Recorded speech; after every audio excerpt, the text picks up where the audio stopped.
Bom, só para a gente introduzir aqui, nós estamos estudando o livro de Mateus, né? Hoje nós vamos fazer o capítulo 2. A gente até perguntou, nossa, quando nós vamos terminar esse livro, né? Mas depois a gente vai reduzir. Mas eu acho importante a gente pegar esse princípio de Mateus, que geralmente esse capítulo a gente passa por cima, né? A gente já quer ir direto na história. E depois vamos terminar com um vídeo para você ver o ponto de vista de alguém, de um judeu, que nunca teve contato com o Evangelho, como ele reagiu quando ele teve. Você vê como é. Imagina a visão de alguém que sempre estudou o Antigo Testamento, né? Como a Bíblia dele, a única coisa que ele tem referência, escutando as promessas e um dia tendo contato com o Evangelho, o que causou na vida dele. Então a gente vai ter isso no final. Bom, vamos lá. Semana passada nós falamos sobre a genealogia de Jesus, né? Então hoje a gente vai estudar o capítulo 2, que na verdade eu vou fazer um resumo para você, a gente vai compartilhar algumas escrituras, mas o capítulo 2, ele vai desde o nascimento de Jesus até quando ele encontra com João, né, que é o capítulo 3. E é interessante observar que a gente conhece Jesus, né, a profecia do nascimento, e depois aparece Jesus já com 30 anos. Então o que aconteceu nesses 30 anos, né? Eu também não sei, mas eu posso falar de algumas coisas que pode ter acontecido. Mas vamos lá em Mateus capítulo 2, versículo 6, antes de a gente dar o resumo total do capítulo e a gente aprender um pouco mais, né? Fala assim: mas tu, Belém, da terra de Judá, de forma alguma és a menor entre as principais cidades de Judá, pois de ti virá o líder que, como pastor, conduzirá a Israel, o meu povo. Queria perguntar para vocês, qual a importância de Jesus ter nascido em Belém? O que você acha que é muito importante, que foi muito importante que Jesus tenha nascido em Belém? Não é Belém do Pará não, viu, irmão? Não vai achar que é aqui no Brasil que Jesus é brasileiro, porque não é, né? Que profecia? Qual era a profecia? Por quê? Por causa de Davi, né? A profecia, como Belém é a cidade de Davi, a profecia qual era? Que Jesus viria da cidade de Belém. Então a gente vê tudo se cumprindo, né? Imagina você lendo e falando, nossa, Jesus nasceu ali onde realmente o Messias deveria nascer. Então é importante a gente entender que o nascimento de Jesus em Belém tem um significado muito grande, um significado profético. Bom, você vai olhar aí na sua Bíblia, capítulo 2, vai ter alguns tópicos, né? E eu vou tentar resumir, eu não vou ler todo o capítulo. Mas primeiro, o que acontece? Jesus nasce, e a gente sabe que ele vai até Belém, né? Porque José era de lá, teve que registrar. E ele nasce numa manjedoura, né? Num lugar super simples, pobre, né? Dos animais. Então, o rei dos reis, né? O Jesus, o Messias, ele nasce em uma manjedoura. E aí o que acontece? Os magos, né, vão visitar, eles têm essa noção. Eu estava lendo que nessa época havia um sentimento muito grande que algo grande ia acontecer, né? Então a atenção, tinha muita atenção para as estrelas, né? Por que estava acontecendo? Deus já estava colocando no coração do homem que algo grande aconteceria, e é justamente quando Jesus vem e nasce. Aí os magos vão. Que levam os magos de presente para Jesus? Você lembra dos 3 presentes? Ouro, né? Incenso e mirra. E esses 3 presentes também têm significados proféticos, né? Você estuda no Antigo Testamento, quando um rei ou algum povo queria agradar um rei, o que eles davam para o rei de presente? Ouro, né? Até hoje ouro é um símbolo, você dá para é uma coisa muito especial, porque ele não é contaminado, ele é raro, né? Você dá para alguém que você quer prestar honra. Então Jesus recebe dos magos o que? Ouro. Falando o que? Qual é a alusão aí? Qual é a profecia? Esse é um rei, ele vai receber o ouro, né? E aí tem o outro, que é o incenso. Vocês sabem, quando você vê incenso, o que vocês lembram lendo o Antigo Testamento? Onde você vê muito o incenso aparecendo? Quando os sacerdotes, né? Quando eles iam fazer o ofício de sacerdote, quando eles iam oferecer algo a Deus, tinha incenso. E a palavra sacerdote, ela tem um significado de quê? De que o sacerdote era uma ponte entre Deus e os homens, né? Então Jesus já veio com essa profecia de ser aquele que ia dar acesso ao Pai, a ponte, o sacerdote. Então o incenso tinha tudo a ver, né? Porque você pensa, puxa, imagina, para que dar ouro e incenso para uma criança, né? Você não vai no aniversário de uma criança e fala, eu trouxe incenso para você, eu trouxe mirra para você. Ouro, muito menos, né? Ouro você vai dar para o pai e vai ficar feliz. Mas na criança não vai pegar, puxa, obrigado por esse cordão de ouro, né? Obrigado. Não é, mas tudo isso tinha um significado profético. E aí a gente termina com o quê? Com a mirra.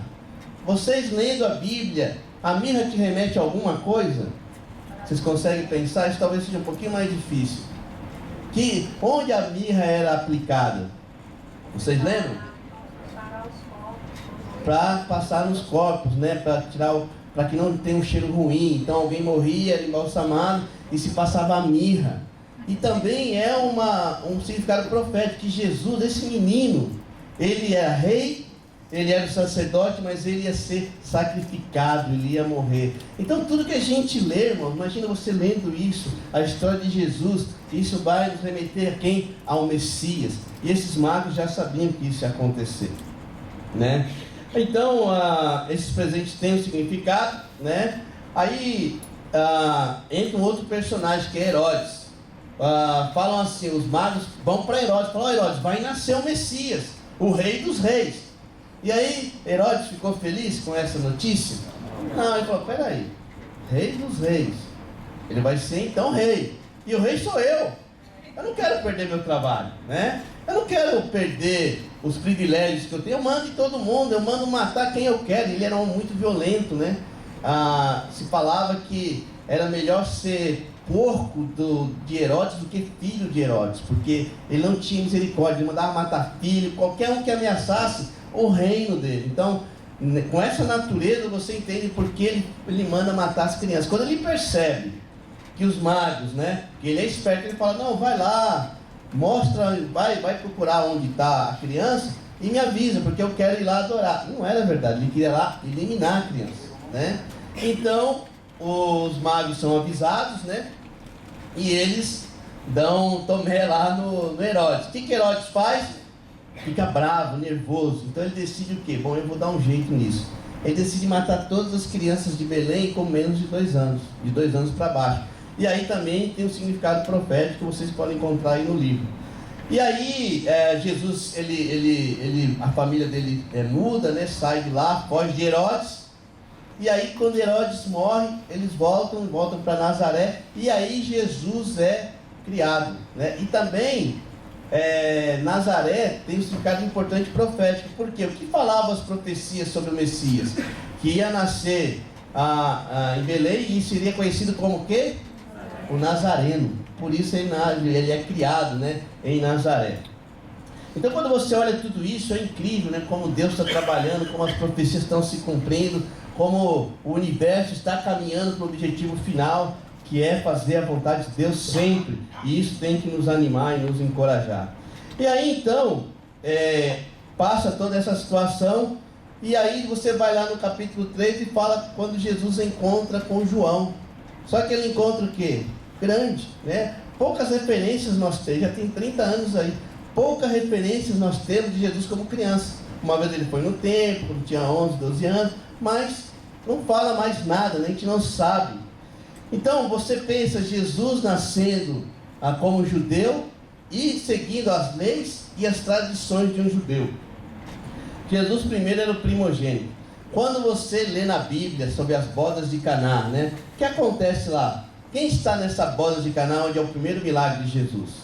Jesus, Maria, os irmãos e mais alguém? Discípulos, né? Alguns, mas não fala de José. A referência sobre José, ela acaba muito rápido, né? Então, o que os estudiosos eles falam, e que é bem provável que aconteceu, aquela época, né, é uma tradição desses povos, e que você promete a filha de alguém para uma certa pessoa. Então José provavelmente já era mais velho, bem mais velho que Maria, e Maria era mais jovem, né? Então ele é prometido, e provavelmente José morre, né? Ele morre cedo. Tanto é que você não tem relato nenhum de José, pouquíssimo, só no começo, papel importante, mas ele, né, provavelmente faleceu. E Jesus, como primogênito, a gente pode acreditar que ele tem que fazer o quê? De assumir a responsabilidade. Então, imagina Jesus tendo a responsabilidade de ser um operário, aprender o ofício do pai, né? Ele era conhecido como o carpinteiro, né? Ele não é o filho lá de Maria, o carpinteiro. Quem era carpinteiro antes de Jesus na família dele? José. José era carpinteiro. E é um costume de você passar, né? Você passar a profissão para o filho. E ele aprende. Imagina Jesus lá, adolescente, né? Trabalhando duro para sustentar a família. Imagina Jesus tendo que lidar com os clientes. Imagina Jesus conversando sobre política com as pessoas. Não tinha futebol lá na época, né? Mas imagina Jesus tendo uma vida cotidiana, né? Imagina Jesus tendo que saber o valor, a dificuldade que é sustentar os irmãos, ajudar a mãe, a pressão de pagar contas, né? E ele sendo Deus, o Messias. Tem duas escrituras que definem bem essa atitude de Jesus. A primeira está em Filipenses 2. Você pode abrir lá? Filipenses 2, de 5 a 7.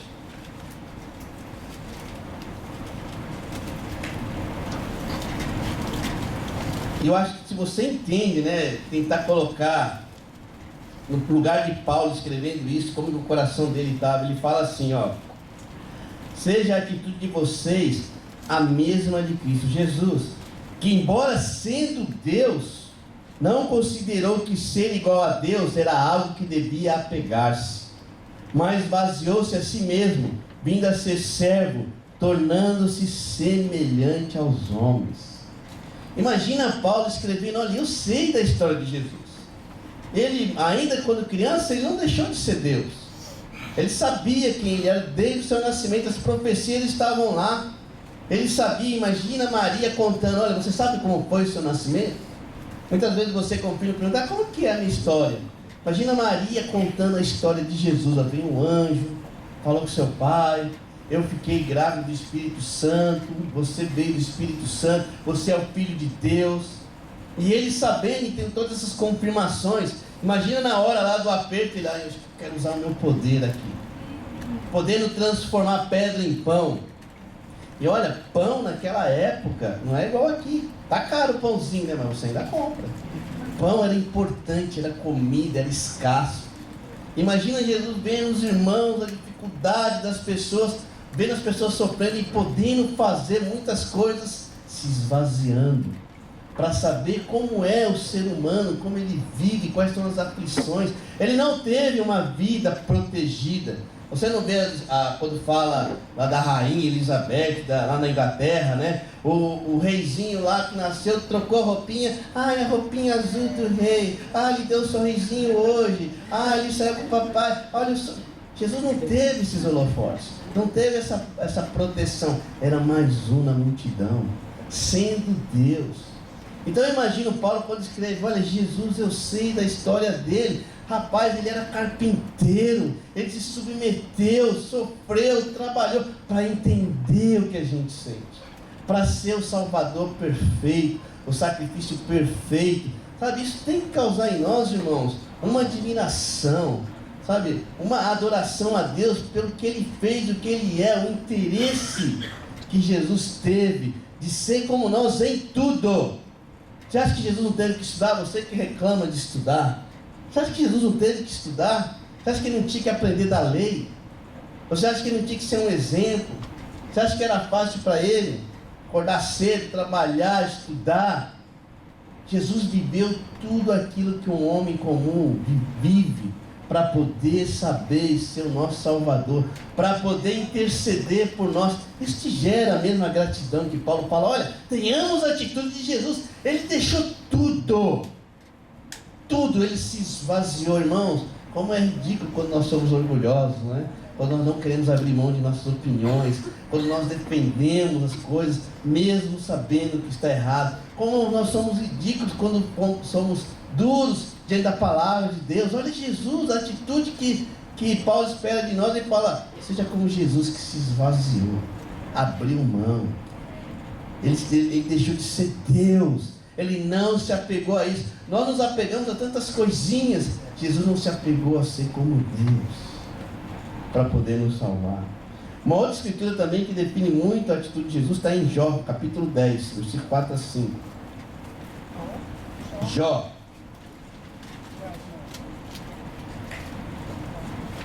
Jó é provavelmente o livro mais antigo, né? O primeiro livro escrito.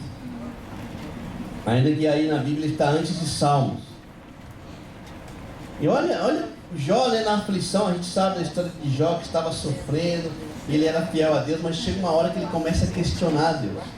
Os sofrimentos, né, tão grandes, ele começa a questionar. E olha o que ele fala para Deus: acaso tem olhos de carne? Enxerga como os mortais? Teus dias são como os de qualquer mortal? Os anos da tua vida são como os do homem? Irmãos, Jesus é a resposta para queixas de Jó. Jesus, ele veio para esse mundo para enxergar como os mortais, para ter os dias como de um mortal, para andar como um mortal anda. Mas a grande diferença é que ele fez tudo isso para ser o nosso intercessor. Você acha que Jesus não sabe como somos? Ele veio ter olhos de carne, sentir na pele o que é ser um mortal, o que é ser odiado, o que é ver os conflitos, o que é ser jovem, o que é ser alguém que tem sonhos, o que é ter responsabilidade. Ele aprendeu a abrir mão das coisas para ser o nosso Salvador. No capítulo 2, nós temos 3 tipos de reações, 3 personagens. O primeiro dele, como eu falei, é Herodes. O que aconteceu com Herodes? Quando ele ouviu falar sobre Jesus, qual é a atitude de Herodes? Eu não quero interferência de Jesus na minha vida. Eu não quero que esse Jesus, que esse rei mude o percurso da minha vida. Porque eu estou bem, porque eu estou satisfeito, porque eu estou aqui vivendo da maneira que eu quero. E sabe, muitas vezes nós somos hostis, assim como Herodes foi hostil à presença de Jesus, à vida de Jesus, nós também somos. E talvez você conheça pessoas, talvez você venha aqui e Jesus não é tão importante para você. Talvez Deus para você, por ter referências ruins, nem todos tivemos pais carinhosos, nem todos tivemos pais que foram compreensivos. Alguns de nós viemos de famílias que são desestruturadas, e a sua imagem sobre Deus é ruim. E ainda mais sobre Jesus, você nem quer saber, porque você já decidiu ter um rumo na sua vida. Eu quero viver assim e assim vai ser. E quando você ouve sobre Jesus, causa espanto e você talvez queira matá-lo na sua existência. Eu não quero Jesus na minha vida. Eu não quero que as coisas mudem. Eu quero viver do jeitinho que eu estou vivendo. Eu sei que Ele é o Rei, eu sei que Ele é o Messias, profecias falam sobre Ele, mas na minha vida não. E Herodes teve essa atitude: na minha vida não quero saber nada sobre Jesus. E isso está acontecendo, né? Quantos filhos já decidiam ser ateus, porque olham para os pais, ou para a religião dos pais, e não querem ser como eles, e associam isso a Deus, associam assim: se Deus é assim, Jesus é assim, eu não quero. E extirpa a Cristo da própria vida. Sabe, isso é tão sério, ter essa atitude de que Cristo não faça diferença na sua vida e na vida das pessoas que a gente ama. E isso pode ser uma atitude hoje, não precisa só ser de Herodes, pode ser uma atitude hoje nossa. A segunda reação, nós vamos agora em João 7, 47 a 49, para você entender, era a reação dos sacerdotes e escribas, que você vai perceber no livro de Mateus, como aqueles que zelavam pela lei, aqueles que deveriam saber quem era o Messias. Você vai ver qual era a reação. Em João 7, 47 e 49 fala sobre isso. Fala assim: será que vocês também foram enganados? Essa história é quando os soldados vão prender a Jesus, e Jesus fala com ele de tal maneira que eles falaram: nós não conseguimos. Ele falou de um jeito, né? E aí os sacerdotes, os escribas ficam tão bravos, eles falam assim: será que vocês também foram enganados?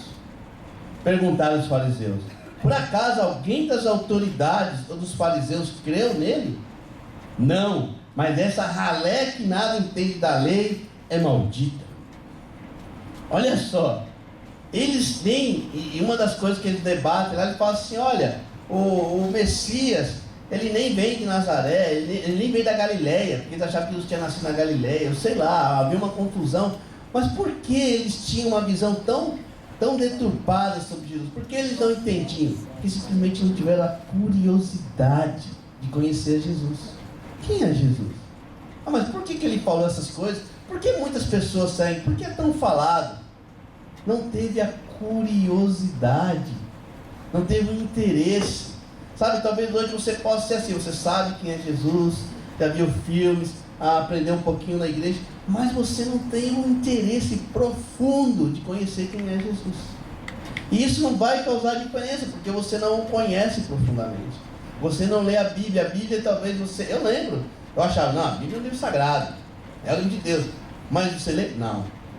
Tinha aberto lá na minha casa, né? Eu tive até relógios abertos, assim, com a Bíblia, né? Com a Bíblia aberta, marcando as horas. E a gente acha que isso é um amuleto que vai sair abençoando, né? E talvez você deixou de conhecer Jesus. Você se tornou um cristão, né? Foi tão emocionante aquele encontro, mudou a sua vida, mas agora, né? As coisas do dia a dia têm afastado você de conhecer mais quem é Cristo. Isso impede que você reconheça a cada dia quem é o Messias. E que impede ainda mais que você o adore como ele é, como o Messias, que tenha gratidão, que isso vá transformar a sua vida, que isso vá influenciar nas suas decisões, porque ele é o Senhor, porque ele é o Messias, porque ele tem planos. Quando nós deixamos o Messias de lado, porque queremos ter relacionamentos impuros, quando nós seguimos um trabalho que vai dar muito dinheiro, deixamos o Messias, porque nós temos medo do futuro.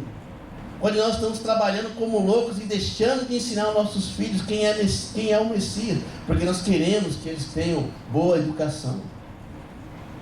Quando nós estamos tomando decisões equivocadas em nossas finanças, porque nós esquecemos quem é o Messias. Porque esse mundo começa a ser tão importante que você não tem tempo para tirar um engano, como esses fariseus e escribas.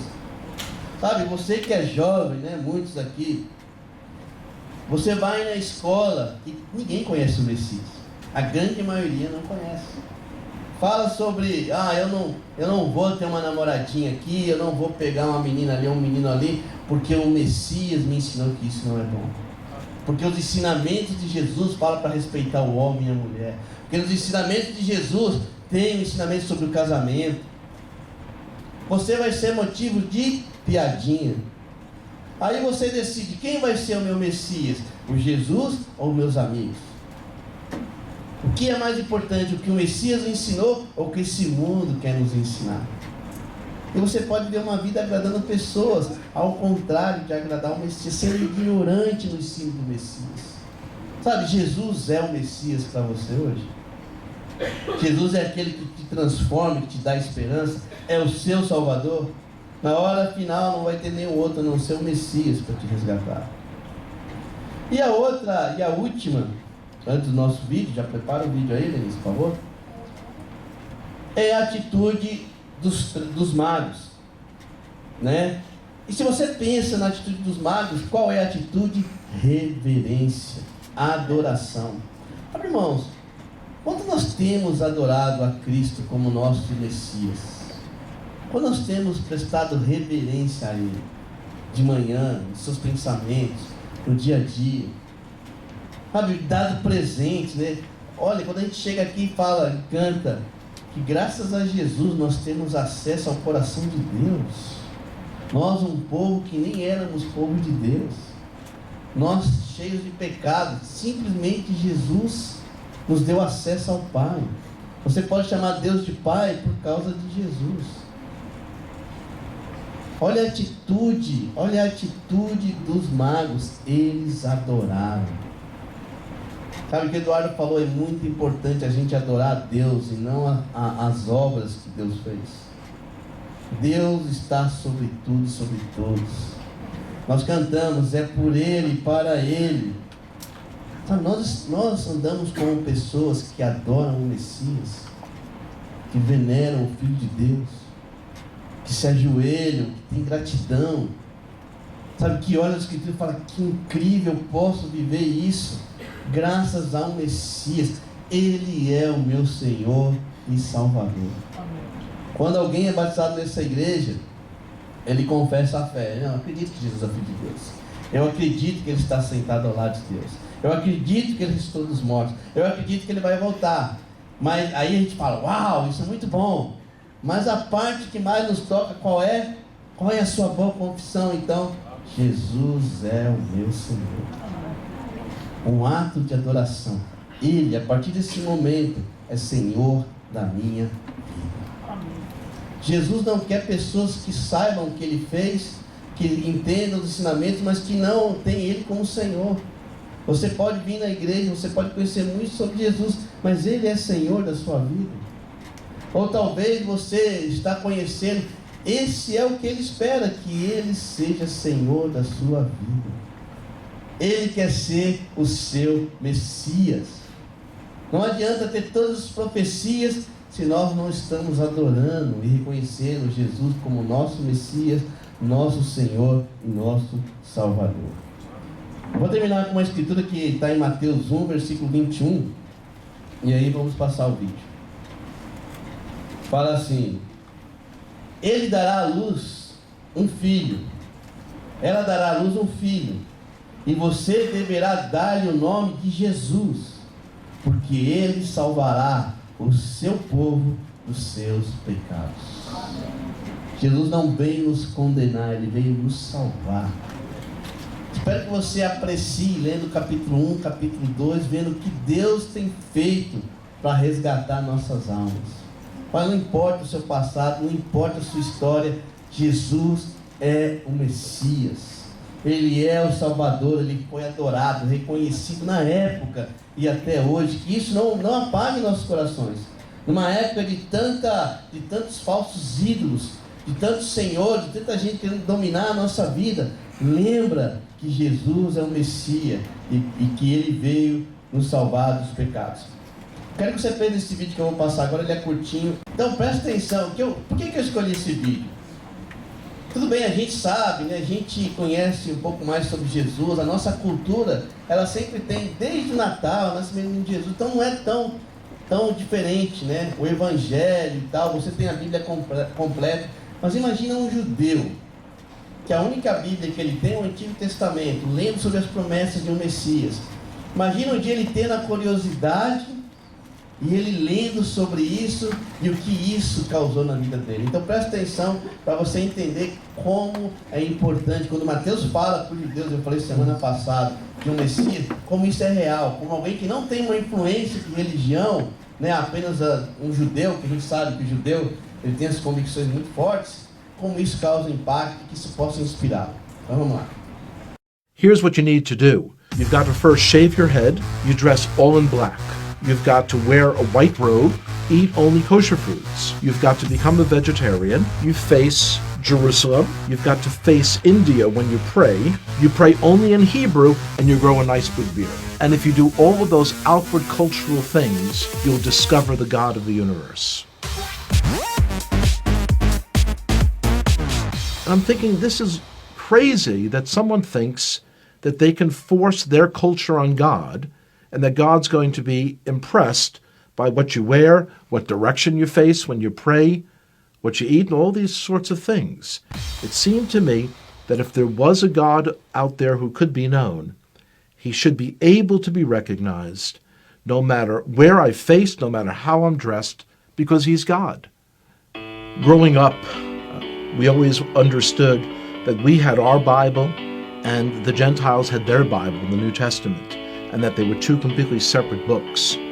Because the only people I knew who were believers in Jesus were all people in our public school who were Italian Catholic, I imagined that Jesus was Italian. And so the understanding that He's actually Jewish was a shock.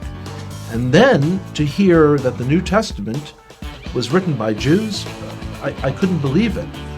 My expectation was that the New Testament was like my grandparents had told me. It was a book on how to persecute the Jews and something you should stay away from.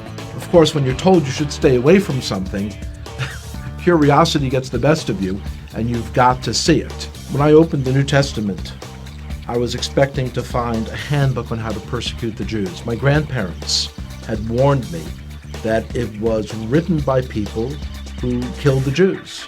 That's what I was expecting to see, and yet when I'm opening it, I'm reading a story written by Jews about Jewish people.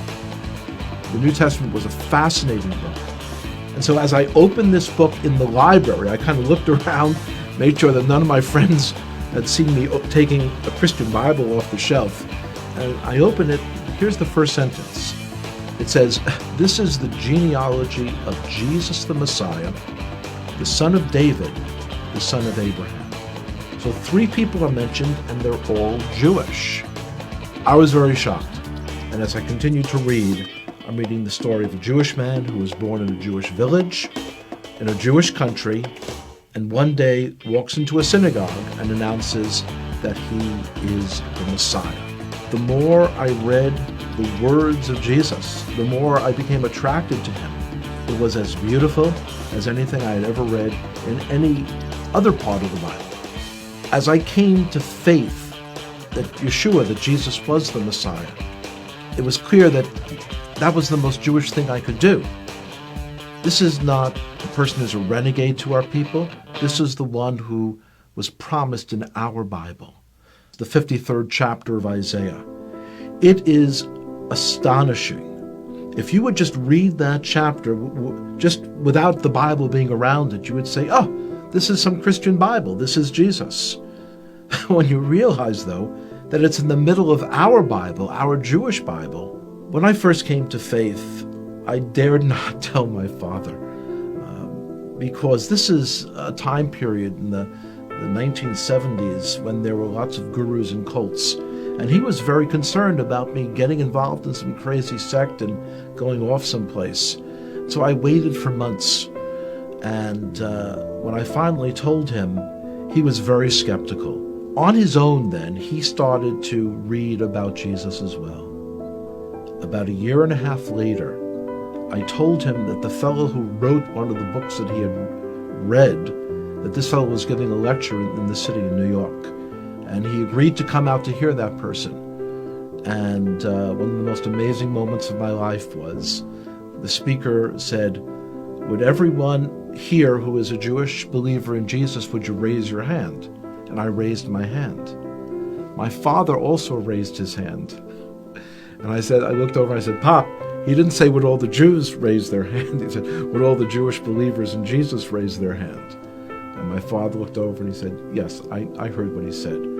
The decision to come to faith in Jesus as the Messiah was not something that was a momentary lark. It wasn't something that was a passing fad. And I could see changes in myself that I knew were not from within myself. I had kind of tapped in to a truth for our Jewish people that was very powerful.